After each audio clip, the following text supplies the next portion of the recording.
hablemos de las reacciones químicas. Son procesos a través del cual una o más sustancias llamadas reactivos se transforma en una o más sustancias con propiedades, características completamente distintas llamadas productos. Dentro de las partes de la reacción también se encuentra la flecha de reacción, que es aquella que nos va a indicar el sentido en el cual se lleva a cabo la reacción y además va a representar las condiciones bajo las cuales se da esa reacción.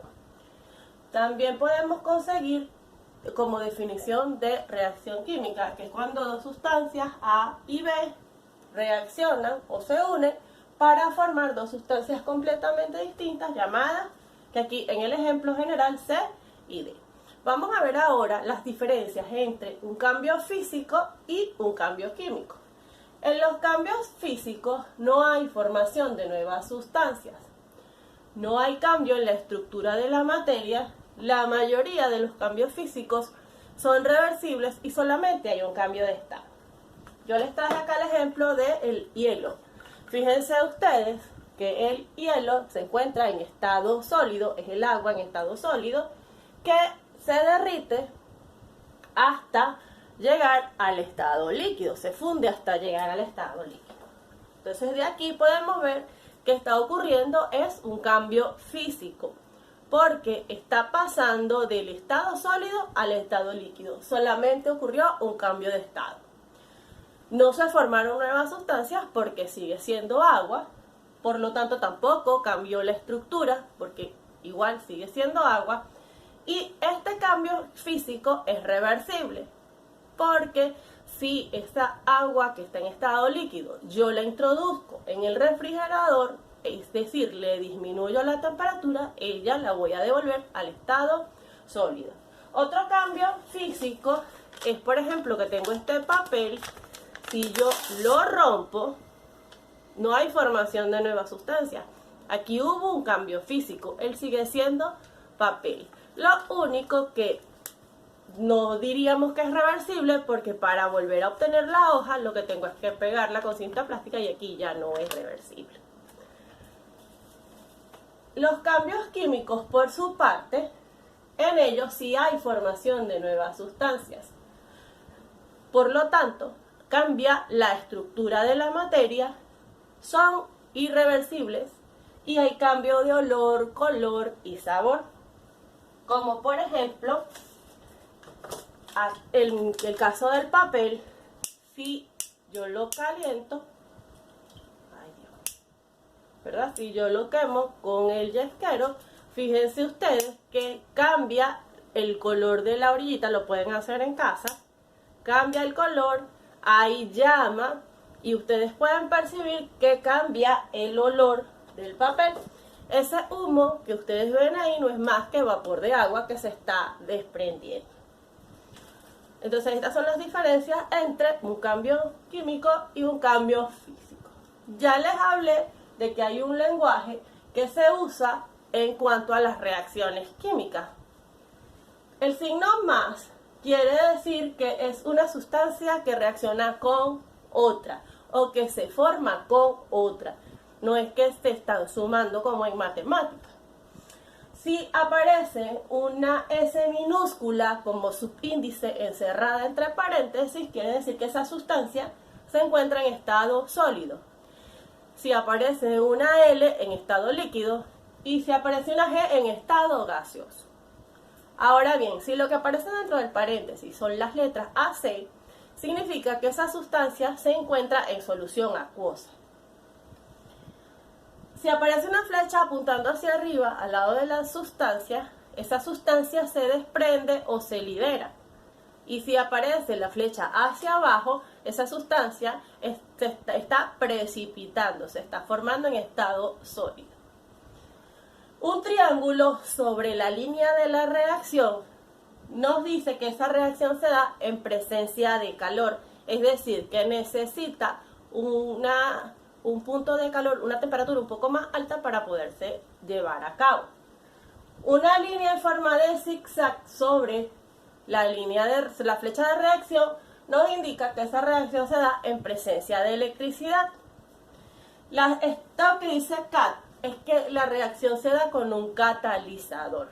Puede aparecer también o el símbolo del elemento o del compuesto que en ese caso esté trabajando como catalizador. En algunos casos es platino, dióxido de manganeso, entre otros catalizadores. Si aparece grados centígrados, grados Fahrenheit, Kelvin o Rankine, es que esa es la condición de temperatura a la cual se va a llevar a cabo la reacción. Lo mismo ocurre si aparece las siglas ATM, que representan atmósferas, o milímetros de mercurio, que ellas nos van a indicar las condiciones de presión. Si la flecha de reacción va de derecha a izquierda, quiere decir que esa reacción se está dando hacia la izquierda, en sentido contrario. Y si tenemos una flecha hacia la derecha y otra a la izquierda, o dos semiflechas, igual una apuntando hacia la derecha y otra hacia la izquierda, quiere decir que esa reacción es reversible. De las reacciones nosotros podemos tener dos significados. El significado cualitativo, que es aquel que me va a indicar qué sustancias están reaccionando, como su nombre le dice, cuáles, y el significado cuantitativo, que me dice cuántos átomos, cuántas moléculas de cada sustancia están interviniendo en esa reacción. Vamos a ver esta imagen. Aquí vemos que hay 4 hidrógenos, pero estos dos están unidos y estos dos también. Aquí tenemos oxígeno, que hay 2 oxígenos unidos, y aquí podemos ver 2H y una O, H2O, H2O. Entonces, esta reacción cualitativamente dice que es hidrógeno que reacciona con oxígeno para producir agua. Ese es su significado cualitativo. Estoy diciendo quiénes están reaccionando. Cuantitativamente es cuántas moléculas de cada uno está reaccionando. Como tengo dos moléculas de hidrógeno, reacciona con una molécula de oxígeno para formar 2 moléculas de agua. Entonces eso es cuantitativamente cuántas se están formando. Vamos a ver ahora algunos ejemplos para aclarar un poco toda esta teoría. Completar el siguiente cuadro. Nos van a dar una serie de procesos y nosotros tenemos que indicar qué tipo de cambio está ocurriendo allí y cuáles son las características que acompañan a ese cambio. Porque ustedes dicen que es un cambio físico o que es un cambio químico. El primero es la combustión de una vela. Combustión es quemar la vela, cuando la vela se quema, cuando encendemos la vela. Es un cambio químico porque cuando encendemos la vela, por supuesto, hay una llama. Entonces se libera calor. Además, la vela, cuando los que estamos alrededor, podemos apreciar que cambia su olor. Y es irreversible porque no podemos convertir la llama otra vez en vela. Entonces, es un cambio químico. La fusión del hielo, se las acabo de mostrar con el vaso con agua y hielo, es un cambio físico, porque solamente hay un cambio de estado y además es reversible.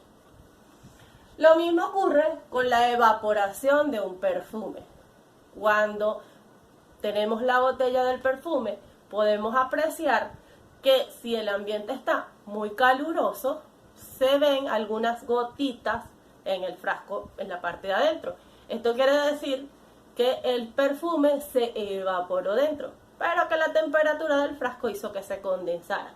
Por lo tanto, es un cambio físico, porque solamente hay un cambio de estado y además que es reversible. Al tostar el pan, podemos apreciar que hay cambio de color y hay cambio de olor, porque el azúcar presente en el pan, al estar en contacto con el calor de la plancha, hace que se caramelice. Esta se carameliza. Por lo tanto, es un cambio químico y además es irreversible.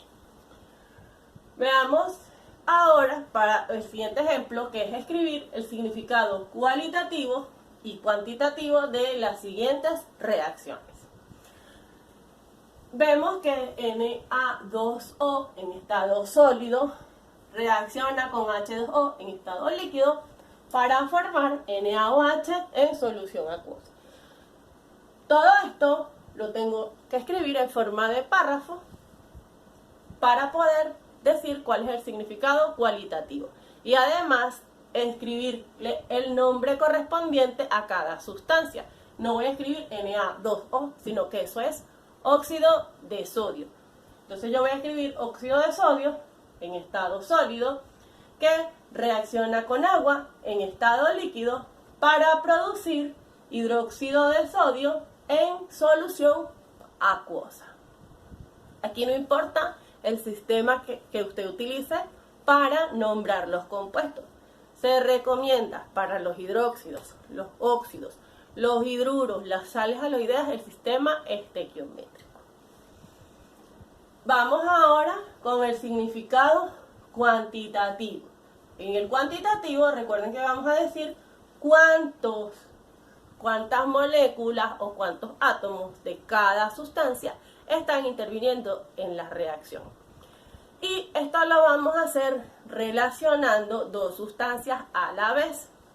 Es decir, que mi primera relación va a ser entre el Na2O y el agua, porque son dos sustancias y son las que están del lado de los reactivos. Entonces yo voy a decir que una molécula, porque como no hay un número, se sobreentiende que es uno, una molécula de Na2O reacciona con, porque es el signo más, una molécula, no tiene número, de H2O. Aquí sí lo escribo de forma un poquito más abreviada. Escribo ya las fórmulas de los compuestos. Podemos obtener otra relación porque sabemos que una molécula de Na2O forma dos moléculas, por este 2 que está acá, de NaOH. Y por último podemos decir que una molécula de agua forma dos moléculas de NaOH. De esta reacción obtuvimos tres relaciones. Pero dependiendo de las sustancias que intervengan, de la cantidad de sustancias que intervengan en la reacción, podemos obtener hasta 6, 7 relaciones, que al final las vamos a llamar relaciones estequiométricas. Vamos con otro ejemplo para terminar de aclarar esta parte. Tenemos KClO3 que reacciona en presencia de calor y dióxido de manganeso se descompone en KCl y O2. Nuevamente, esto lo voy a escribir en forma de párrafo, dándole a cada sustancia el nombre que le corresponde, independientemente del sistema que yo escoja. Sería entonces clorato de potasio en estado sólido que en presencia de calor y dióxido de manganeso se descompone para formar cloruro de potasio y oxígeno, como tiene una flecha hacia arriba, que se libera. Esto es el significado cualitativo. Estoy diciendo quiénes están reaccionando, en qué estado están y cuáles son las condiciones bajo las cuales se está dando esa reacción. Ahora vamos con el significado cuantitativo. ¿Cuánto de cada una de estas sustancias está reaccionando? Vemos que hay dos moléculas de KClO3 que están formando dos moléculas de KCl. Esa es mi primera relación. La segunda relación que puedo sacar es que dos moléculas de KClO3 forman también tres moléculas de O2. Y por último, por cada dos moléculas de KCl que se forman, también se forman tres moléculas de oxígeno. Esto es todo por este video. Como siempre, me despido de ustedes con una frase. En esta oportunidad es de Arianna Huffington y dice que fallar no arruina el éxito, sino que es parte de él. Cualquier duda me la hacen saber. Gracias.